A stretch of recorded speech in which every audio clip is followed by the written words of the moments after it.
Hello and welcome back, everybody. Heir of Malakai here, and hopefully you're all ready for some more angry dwarf action.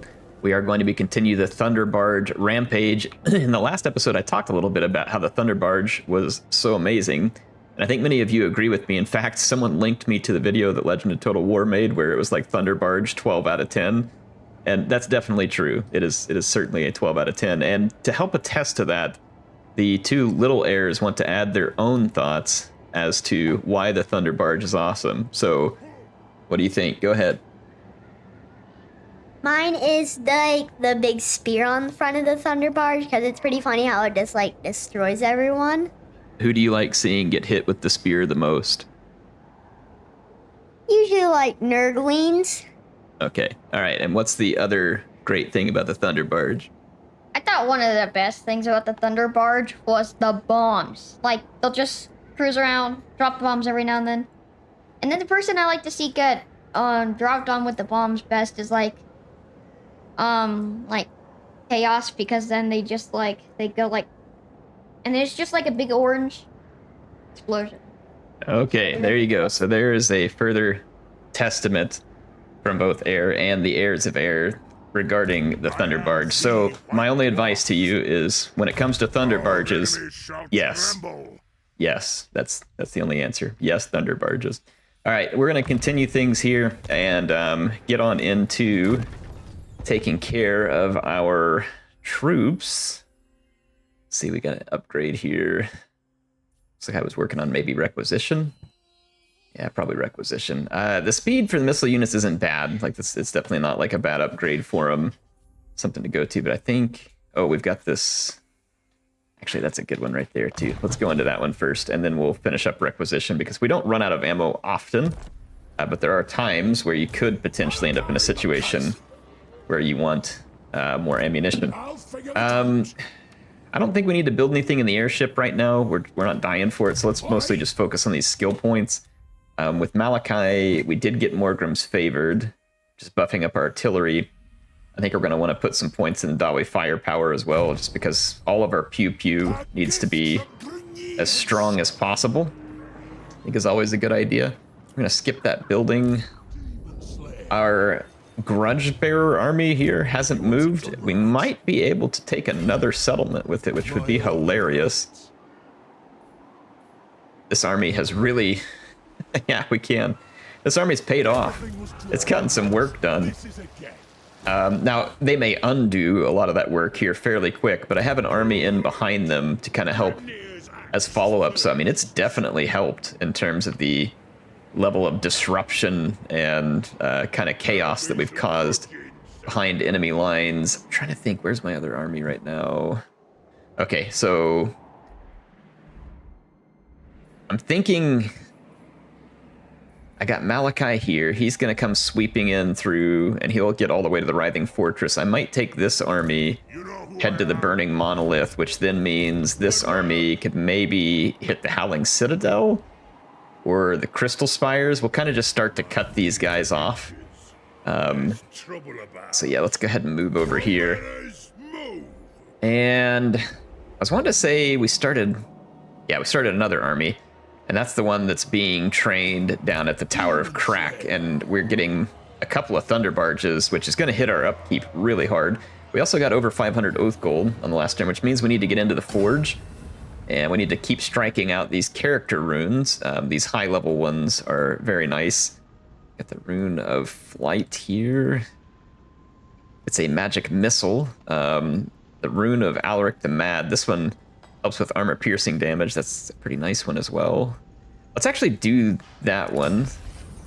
And then I think that actually makes a nice rune to go on our new Demon Slayer here.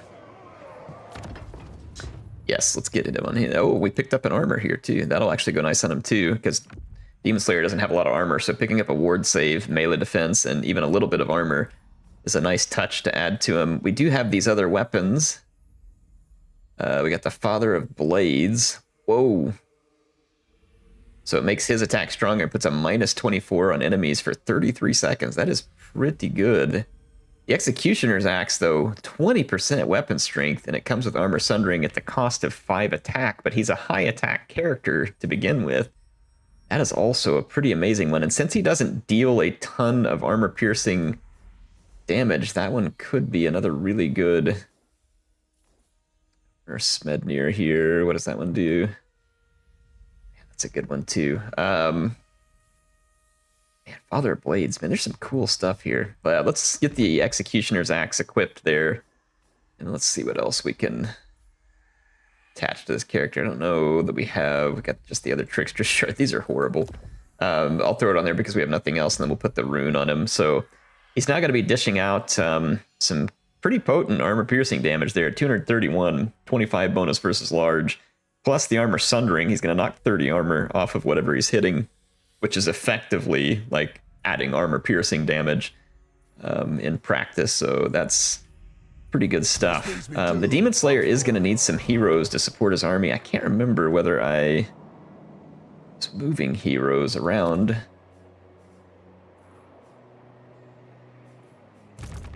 Okay, so that is army. Yeah, Garagrim. Garagrim was going to come join them. That's what we were doing, and he's got the Forever Long March. And if this is anything like my Karl Franz campaign, he's going to get assassinated when he's like 3 feet away from where we ask him to go. So like after 10 turns, some Skaven agent will stab him in the back or something and steal some cheese and then run off squeaking into the distance and be annoying. So let's see, Malakai, there's more skill points here for Gotrek and Felix. Let's take care of those. I guess since we've done like all this other stuff around, finish Deadly Blade, and then I'm just going to start ticking off these other buffs that he can get against all the different races, so we might as well do that. Let's finish Fleet-Footed here, and then we'll go ahead and drop a point into Plate Armor. And I think we're probably, we're ready to end a turn here. All right, this is cute. The big disgusting Maggot Lord is begging us for peace. So no matter how strong he is and how new he is in the DLC, he can still come crawling in like a maggot begging for peace. And of course, we're going to decline it. And all grudges are final. There's no refunds, buddy. So get ready for it. All right, looks like Laura Lorne got itself destroyed. That was smart. And we picked up a plague on our army. That's frustrating. Now wait, do we have the plague or is it just the settlement? I think it's just the settlement, but we'll probably have it soon. It looks like it's a debuff plague, which thank goodness it's not one that hits our ability to replenish and then just makes us sit still on the campaign map for multiple turns, because that is really quite infuriating. I'm gonna push forward. Floating Mountain, we will be able to get to it, and I'm gonna auto-resolve. This is kind of a big nothing burger. We'll just take those guys out. It is very tempting to sack it, but it's also going to take us forever to rebuild it because it's an unhospitable settlement. So I will take it as is, and at this point, we do get a debuff to our income. See, it takes 23% off, but I mean, we're still making pretty decent income. Plus, we get the marble slabs off of it, so it's really not that bad as far as the hit here. And we could turn off the income here, but there's really no need to. It does help with the public order. If you turn off the collect income, it helps with a little bit of public order, but it's not enough that it's worth offsetting that 1,200 income we're going to pick up off of this province, and we'll deal with that as we go along as best we can. Let's see here. This army is still recruiting 4 turns before they get the Thunderbarge. We've still got our hero Garagrim over here. We haven't gotten to use him, so I'm kind of excited about that. I wish he could somehow get over here faster. If we disband him, I don't know if you can re-recruit him, or even if you can disband him for that matter. So we're going to just keep walking him over that way. We do have some enemies behind our lines here. That is a little bit frustrating. Probably need to put in some protection there. We do have level 2 defenses there. Probably not enough to stop these guys, but at least it's enough to hurt them a little bit. I can't move this other army right now either, though, because I don't want to quit recruiting those Thunderbarges. We don't have a good way to get them back in any form of a hurry. So we don't want to do that. I am going to move Thorgrim up closer to our enemies. These guys are still in the boats down here. We won't win, probably, but I can attack Malus and at least hurt him. Because why not? Again, it says we're not going to win, and quite frankly, we probably won't. But I do wonder how much damage we could cause here, potentially, because we have a flame cannon.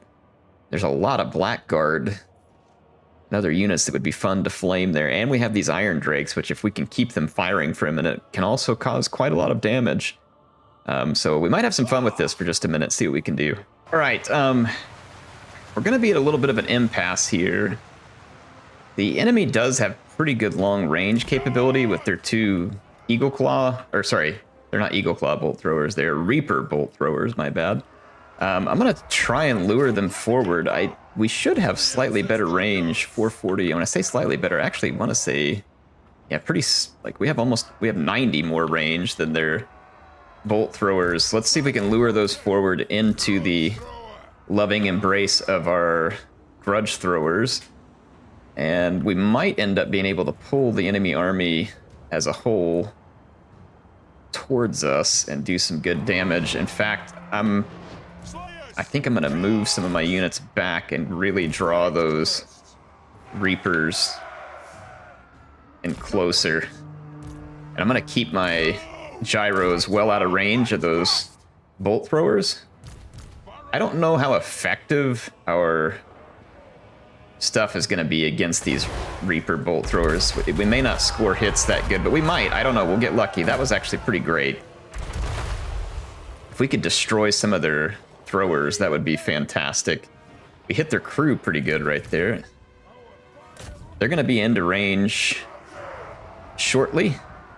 I don't want them to hit my flame cannon either. Like, I'm tempted to kind of move the flame cannon a little further back as well, because they can shoot the flame cannon from outside of range, and that flame cannon is too valuable for me against them. This is good. We've lured their stuff forward.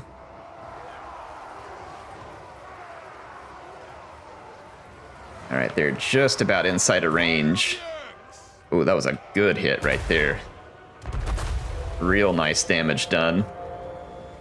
Like I said, hopefully we can destroy some of their artillery pieces with some good shots. Okay, they are now repositioning their army, so we're going to need to reposition back forward, get in a position to guard our troops, and I'm going to put my flame cannon kind of in the back in a safe position.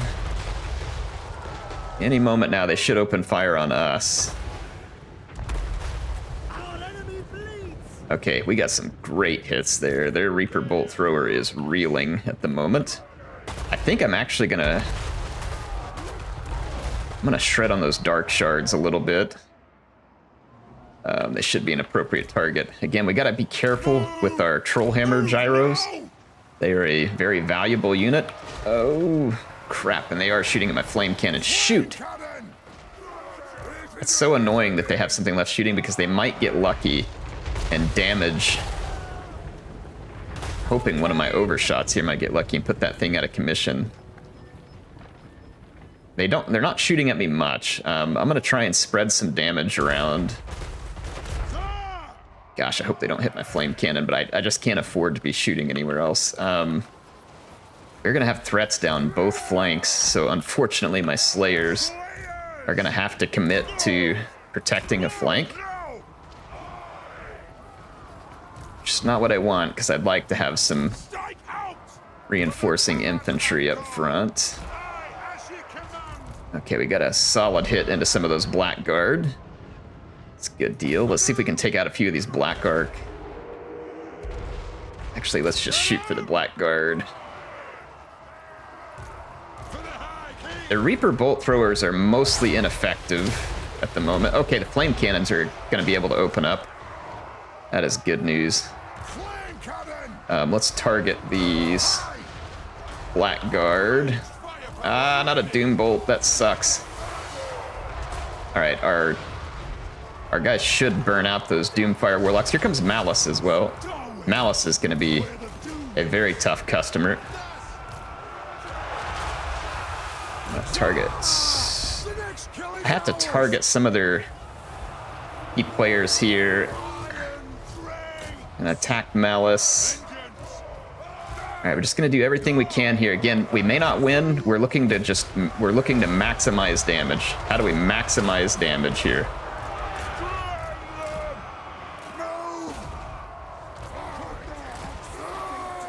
Wow, we burned up that War Hydra. Extreme damage right there. Malus, of course, like I said, he is not going to go down easy. He is going to be a difficult nut to crack. Let's see if we can burn on that War Hydra some more. Throw some Slayers up front. Gotta protect against these Doomfire Warlocks. Let's start shooting our Troll Hammers at some of these targets as well. Our Demon Slayer is doing a respectable job. We need that cannon. We've got to burn out those Dark Shards. Okay. Okay. We're doing huge damage. Huge damage here. Big damage. Oh, crap. Enemies inbound. Help me out. Help me out, Troll Hammers. Ah, that's bad. That is so bad. I use my Troll Hammers to try and back that off. We're losing our... losing some of my key units here.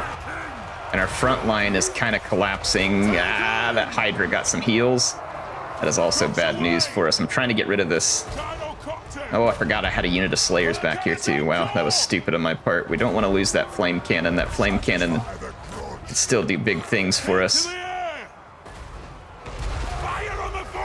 Well, we are going to lose, but we are going to make the enemy pay a huge price for their victory. Like, it is going to be a painful victory for Malus. Yeah, we are inflicting massive casualties here. Those great swords. Look at that. We're going to take down another War Hydra. I don't know how much damage we're going to do to Malus. I don't even know if he's transformed. I don't think he has.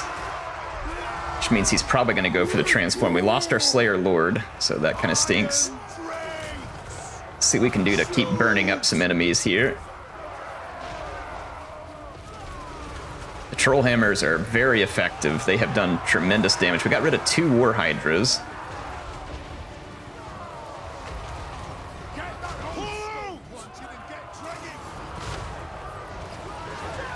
Is Malus healing? Yeah, he is. That sucks. He's already really hard to kill. That bolt thrower is still firing back there. That's unfortunate. That was quite an epic fight we put up here, though. We were up against some pretty extreme odds, and we got some really nice kills out of this fight. I am very pleased with the way this turned out. We made Malus pay an enormous price for his quote-unquote victory here. Now, if you're going to be a Slayer and you're going to fulfill your oath, that is how you do it. I mean, look at some of the damage. 2,618 value there. 2,848. 2,062. 1,884. 974. We got some huge cold value. Look at that. 2,472 out of that unit. Wow. Our Lord had a hard time. I mean, fighting Malus is going to be rough for anybody. That was a spectacular job by our Grudge Bearer army. We completely killed a Shade Greatsword. We completely killed a Cold One Knight. Got completely rid of a Charybdis. Completely destroyed a War Hydra. And then we left a lot of their Blackguard in shambles. I mean, that was... Their Dark Shards are in shambles. We nearly got rid of a Reaper Bolt Thrower there. That was really an excellent job and a way to go out with a bang there for Groth Iron Pick. So pour one out in the chat for Groth Iron Pick. Make sure to get you an F there to pay your respects to the great Demon Slayer who fulfilled his oath in a rather spectacular fashion there. That was really, really nice. I need to get into the settlement to replenish here because we're struggling with it, or we could honestly probably replenish faster in enemy territory so that we can get Grombrindal's army back into fighting condition. And let's go see here. We need to continue to rip through Magolor. Okay, we already did on this turn, so we can't. do anything further. We can finish Lightning Strike, though, which is definitely what we want there. All right, so we're not going to build there. Let's go take a look at our commandments. We can put a commandment here. I'm going to do this one to add a little bit of extra control. And I do want the money, but if I need to, I'll turn off the income there to help the control get in a little bit better shape. I don't want to do any outpost upgrades. Let's just go ahead and end our turn. And I'll see you on the next. All right, the Norscan jerks are going to attack my settlement. I doubt there's anything I can do about it, so unfortunately, they're still behind my lines. We're going to have to go take that back, though we have that other army in training. Let's enter the new age. That will give us access to Grudge. Did that port really... Did we lose 4,000 income because of that port? I think that's what they insinuated, which, I mean, it makes sense. We do trade through a port, but I have multiple other ports. So that's interesting. That was a huge shot to our income. Like, I mean, absolutely massive. Rating? How much is he rating us for? Only 113. I mean, that is insane. The loss of a single tiny port settlement behind my lines cost me... That's a swing of like 4,700 gold on that turn end. And we didn't even finish the Thunderbarges, like, so we're not even paying their upkeep yet. So we've got a bit of a problem because we need that port back, apparently, and we need it very badly. I can stop recruiting the Thunderbarges and go get it. I'm going to have to swing across there as quick as I can. It's going to take me multiple turns. Or I have to swing another army in that direction. And Grombrindle is probably the closest. I think that's what I'm going to do. I'm going to start moving Grombrindle in that direction. We'll retake the port with Grombrindle and hopefully be able to restore our income, because with those Thunderbarges on the way, we can't afford to not have that income. That is insane that one settlement so insignificant can somehow make such a big difference on our income. That seems a little bit out of line. And when I say a little bit, I mean entirely and completely out of line.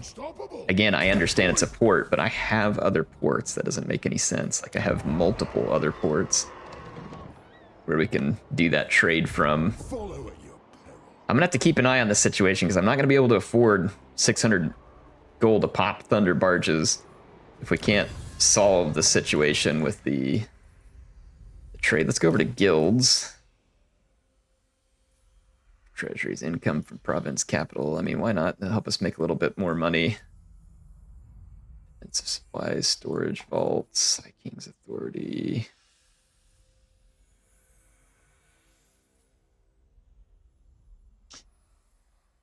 That one's fairly useful. Growing these blessing income from all buildings, that would also be useful. So there's definitely some useful stuff over here for kind of increasing our cash flow. So we'll take a look at that as well. So Thorgrim has not moved this turn. We need to help generate some income. We can do that by sacking some settlements. So I'm going to move Thorgrim up here and get in a position to sack Howling Citadel and Crystal Spires and see if we can generate some income off of those. I'm not going to build any buildings right now. We went even lower on our income, probably because we left the area and he had something buffing the income. So that is indeed frustrating. If I spend money to make money, it's got to be a good turnaround. But, like, for instance, I could spend some money, but like Pillar of Skulls, it's off over here. It would be relatively safe at the moment. Oh, if we got the... I mean, that would earn us some more money. Trying to think whether it'd be worth spending the money on right now. We got to get ourselves out of the negative first. Let's wait and save a little bit of extra cash and end our turn. Ungrim wants a military alliance, and he's willing to pay us some for it, so that's actually good, because that'll buy us some extra turns of income here too while we sort this situation out. So let's do that. And it looks like our Kaon came to the Monolith of Festerlung. That sounds delicious. That's very brave of him to come to the settlement where we're not. If he's the great host of the war host of the apocalypse, wouldn't it make a little more sense for him to, I don't know, like maybe come defeat my army rather than attacking a mostly unguarded settlement off in the corner? I don't know, just a suggestion. I'd like to see him stretch his capabilities a little and prove that he is actually some great war host of the apocalypse, which I'm obviously not buying at this point. But, you know, like I said, whatever. I guess he can prove whatever he wants. His strategic genius in taking that unguarded settlement has left his capital wide open. So, again, nothing can be said that will undermine enough how stupid he is. So I do appreciate him leaving his capital wide open to be sacked for a grand total of 16,492 gold.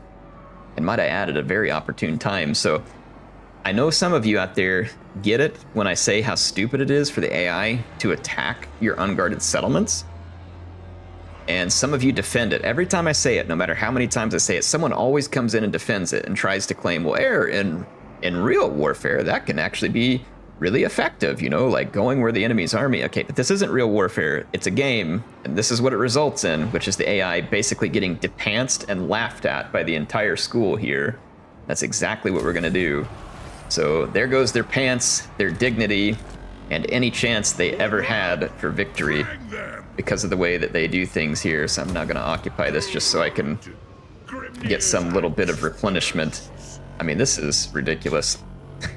Absolutely ridiculous on their part. I need that casualty replan, and I need some cash. So I will take a little bit of that money I spent. Where's the Tower of Torment? I'm gonna make some extra money up these as best I can. I'm not gonna repair this right now because it costs like 2,000. That howling citadel is absolutely annoying. Like just sitting here listening to all the noise from this pipe organ. It's like Archaon's flapping butt cheeks in a fart. Let's see here. We've got Grudge against the undead, Grudge against the elves. Already got the right grudges up there. We do have Lord of the Deeps. Remnir, we got Inquiring Mind, which is a good one. I think we were still working on his different stuff here. Ready?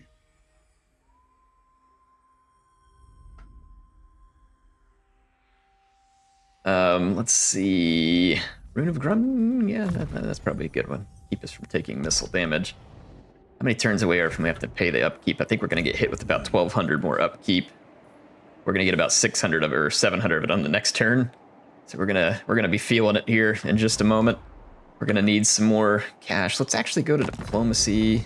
I wonder if the taking of that port potentially opened up other trade agreements for us. Quite close there. Let's go to quick deal. Yes. Fire. The Western provinces wish to have trade. We can get some money off this. There we go. That'll make up some gap.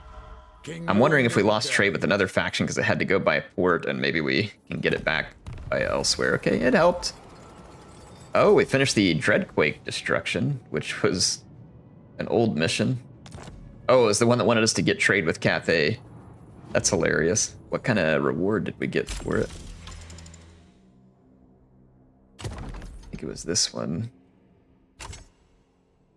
Said to get trade. Stars, Wasteland, Climate, Fight a Convoy. No.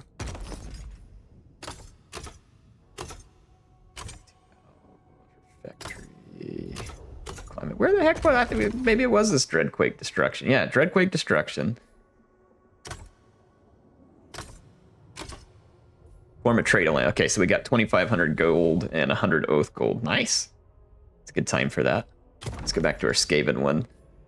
We in progress on these. So it says complete the caravan detoured chain, which I can't do. We're not fighting Skaven right now. We need 4 Thunderbarges, so we will finish another one of those soon. 10 bonus for Infantry for Doom Seekers. Engage the Skaven Leaders Force. Okay. So we're getting closer. We fixed a small amount of our cash issue, though we're not quite done yet. We've got more work to do on that front. Need to replenish up there. Well, I might take that extra cash that I got, and I don't know though how much money I want to spend repairing this stuff because it's very likely we're gonna take some damage in the process. Malakai is now in range of an enemy settlement though at the Gallows Tree. I'll figure it out. Let's go ahead and go hit the Gallows Tree. These places we are gonna struggle with public order in them. If we can get the public order under control though. We could sack this place. Not a huge amount of income for us. Let's occupy it. Yeah, because see, something in it gave us income, which must just be that building. We could get some trade resources out of it and might even be able to flick ourselves back up in the positive. There's Tamarkan actually nearby. Something tells me that he'll be too cowardly to actually attack us, but boy, he has got some big boys in this army. He's got 5 units of Chosen and Nurgle. And then he's got the Plague Ogres. Yeah, he's got some stout units here. Some Chaos Knights and Nurgle, Skin Wolves. He's definitely got some good units. But I'm sure we can take him. We've done it before, and we'll do it again, no doubt. Finished up most of the tree with him. I'm going to... Let's grab some piercing shots here. Aye, what? And then for Gotrek... Finished hard to hit, Elfslayer. I mean, I guess we can just start getting these other skills for him. It doesn't really matter that much at this point. Okay. Not going to spend any cash on the Thunderbarge right now. I'm not going to spend any outpost money right now. Damaged building, which is still over here at the Howling Citadel, which we're not going to do anything about that one right now either. Dishonored. And we do have an imminent rebellion up here, but that's fine. The rebellion spawns right next to us. We can kill it and get more money and more oath gold. Speaking of oath gold, we've got 500 again. So let's head in here to the forge and let's grab another character rune. Plus 25 melee attack. That feels like fun. We want to put that to use. Let's take a look at our characters to get a good idea of who might benefit the most from that. Holy cow, man. Gotrek and Felix got some serious melee attack. Orgrim's already got a character rune. Aye. It is time. Grombrindle has a character rune. The ancestors agree. This guy has a character rune. Garagrim does not. Son of Ungr. And that could be a fun one to put on him. It's going to give him insane attack. Let's go ahead and do that. So let's throw that on Garagrim. And let's see what other kind of weapons we can get onto him here. We got the Father of Blades, which that would also be a really good one for him to carry around. Actually, we have the Axes of Kitrin. Oof, 50 armor piercing, charge bonus. Wow.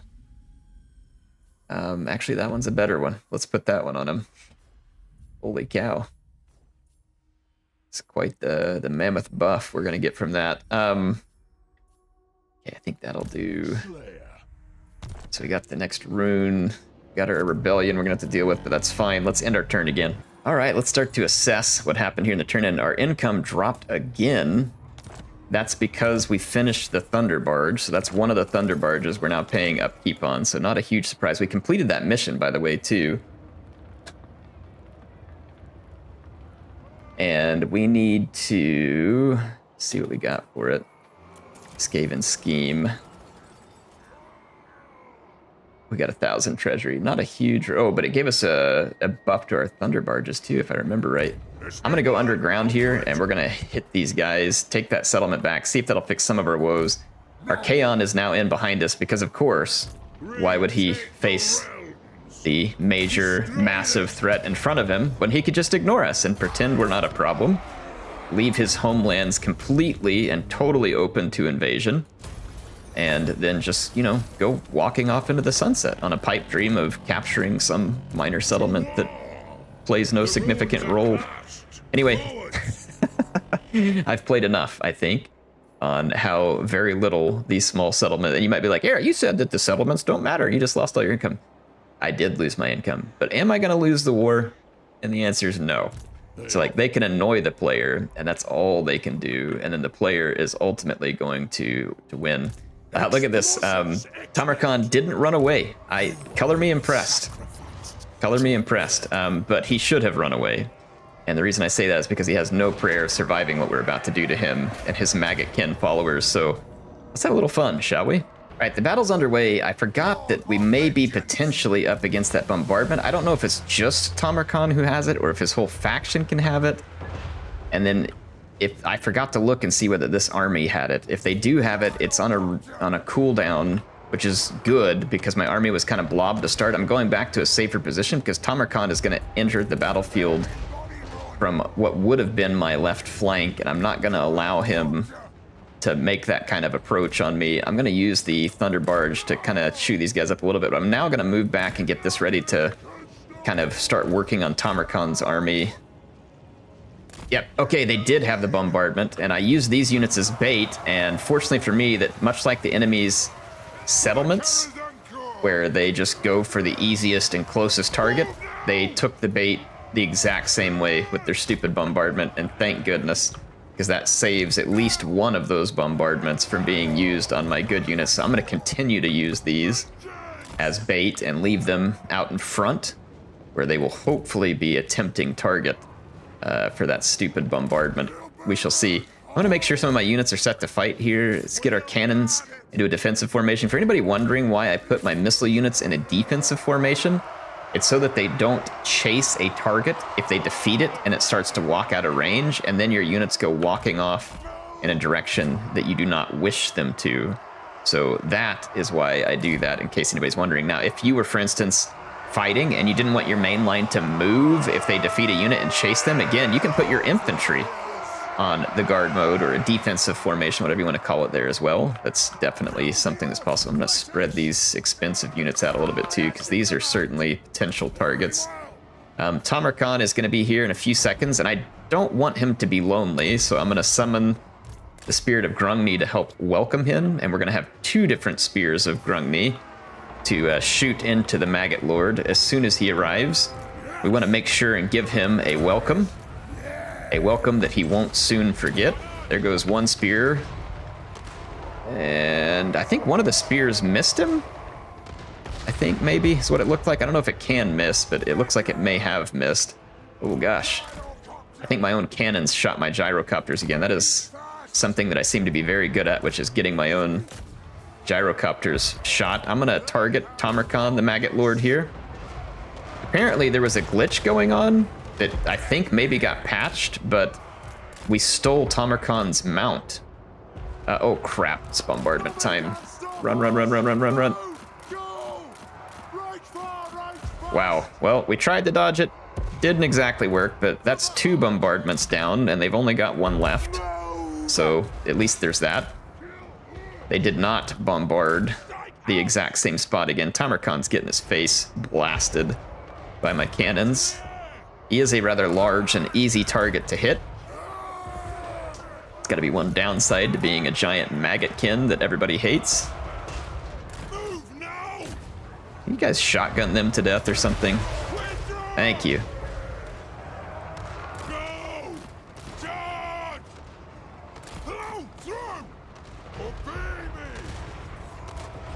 Alright, good. I'm killing off some of those Centigores, but they're being annoying. I'm actually going to Thunderburn over here, get away from that a little bit. I mean, these Thunderbarges are great, though. I mean, we're like deep inside enemy lines here, just completely messing with them. Like, they're all out of whack. They're having to maneuver around everywhere to try and dodge all this. This is perfect. Like, just plays right into our hands. Some Chaos Knights and Nurgle headed up here. We're continuing to target Tamarkan. Some of our cannons are blocked because of the terrain here. We're actually shooting uphill, which is not great. So we may not have a good line of sight. There's a little bit of a rise in between us right here, and the cannons just don't have the angle to get up and over it at the moment. But that's okay. Our Thunder Barges are doing their thing. Airship 1 has already racked up 167 kills. We do have the spears ready again, so let's see if we can spear our friend Tamarkan, since we can't blast him with a cannon at the moment. There goes the spear, and it was a hit. And I'm going to spear him again. He's now attacking Gotrek and Felix, and he is very strong. So we don't want that attack to go on for a significant time. I'm going to buff the ever-loving snot out of these guys. There we go. We got him another spearing. And our cannons are trying to... Oh, our cannons shot the daylights out of our own Kun unit. That is fantastic. Cannons, you know, like, I'm glad whenever you tell me you got a blocked shot, and I wish that you maybe could do a slightly better job of not absolutely destroying my own men. I'm just going to turn the cannons off. They are obviously not helping me at the moment. Oh my gosh. Felix just got like... That was probably like 40 or 50% of his health in a single hit that just got taken off of him. That seems a little bit obscene. If by a little bit, I mean like just utterly and totally obscene. I'm gonna have to bring Felix back over here and give him a little bit of cover. Gotrek should be fine out there for now. There are still a significant number of enemies around, including the enemy lord, which I wish I could shoot with a cannon, but at this point, I'm probably just going to shoot my own troops. No, cease moving. There we go. All right, let's get our airships up here to help. We've got a pretty nasty fight going on our front lines. I was able to reposition my Thunderers. They are getting some useful shots in. There are some targets of opportunity for them. I'm gonna take these gyros in behind our enemies, and it looks like we have broken their will to continue.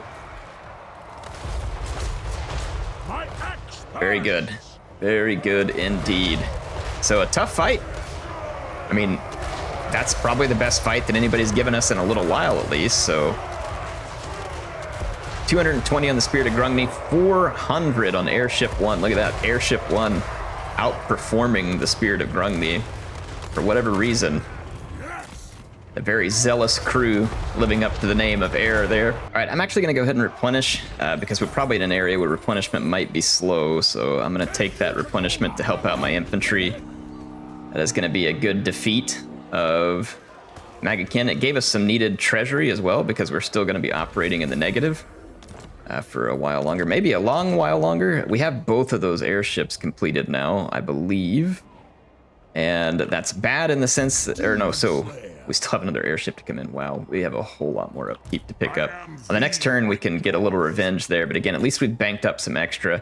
We'll be perfectly safe. I like to have lots of extra cash on hand when we're facing a potential shortage like this so that we just don't end up in a situation where, like, losing, for instance, another settlement is going to put us out of business on the very next turn or something ridiculous like that. Let's put that into Mentor. And Gotrek, go to Elf Slayer, Felix, Plate Armor, Thorgrim. He's got Lightning Strike. Weapons, Rune Armor. Man, that's a pretty good one too. Brave Endurance. That one's also good. 5 melee defense for everything in range. Let's do that. Let's see. So far, I think we will do grab Ancestral Grudge. I know it's best against greenskins, but it still has an effect against everybody else. Let's check our armies. We still have movement points with Malakai, which would be good because we could go all the way to the plains of Zambijan back here, but we probably need to do a little bit of replenishing for, I don't know, I say that. We could probably take these guys out. They have a significant garrison. There's a lot of Exalted Plague Bearers, so those guys are going to be throwing their poison up at our ships. So we might want to get ourselves into a little bit better position replenishment-wise before we head up there. So I am going to skip his movement for this turn and let him recuperate. Howling Citadel still needs some work. We've already made our move there. Let's see here. Garrison Lord. Yeah, that's the one we're going to ignore. Got outpost available. I'm not interested. Okay, let's go ahead and end our turn. I will see you all there. All right, Archaon is continuing his pointless pursuit of our unguarded minor settlements. He is a true hero. No doubt the Chaos Gods will reward him for his extreme bravery and barbarity. We didn't lose much whenever that settlement got taken. That's for darn sure, so it must have been a trade thing. We did finish that last Thunderbarge, so this army is very close to fully operational. We need to get Garagrim over to it, and then we need to take it and start earning some of our money back by punching Wulfric and the other Norskins right in the face and taking back whatever we feel like taking. So I am going to go ahead and start moving this army, and then I will continue to walk Garagrim over to it. Again, we don't have a full unit complement here yet, but I can hardly afford a whole lot more right now. Now, Garagrim did turn the corner on the last turn. We're going to continue walking him over there to replenish the troops and help out. And we can retake our settlement here. The enemy fled, again, very courageously.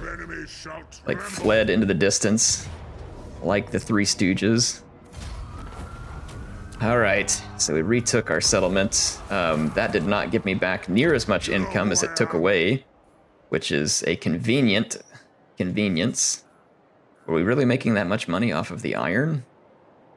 I mean, that only gave me back like 300, but whenever they took it, I lost like a full-on like 4,000 or 5,000. I mean, did you all see that, right? You saw how much money I lost? Was it some Age of Reckoning thing that wore off, maybe? Was it some other... Maybe that. Like, maybe there was something going on that I wasn't aware of that was, like, giving me a big decrease to upkeep. I don't know. I have no idea, but I'm trying to figure it out. I'm not really certain. I can put my finger on that. All right, let's go attack the Crystal Spires here, because, again, all their troops mostly are out just trying to get my minor settlements. It says that we're going to take high casualties here. I am going to save this for the next episode, though, because we're out of time. I don't think we're going to take particularly high casualties. I can use my cannons to blast down their towers immediately, and then there's no reason why my Thunderbarge just can't rain endless death on them as long as I deal with a few of their more annoying units. So this really seems like something that we can easily do, and we will on the next episode. HeirofCarthage signing out for now, and I'll see you all soon with some more action in Malakai Makaisson's campaign.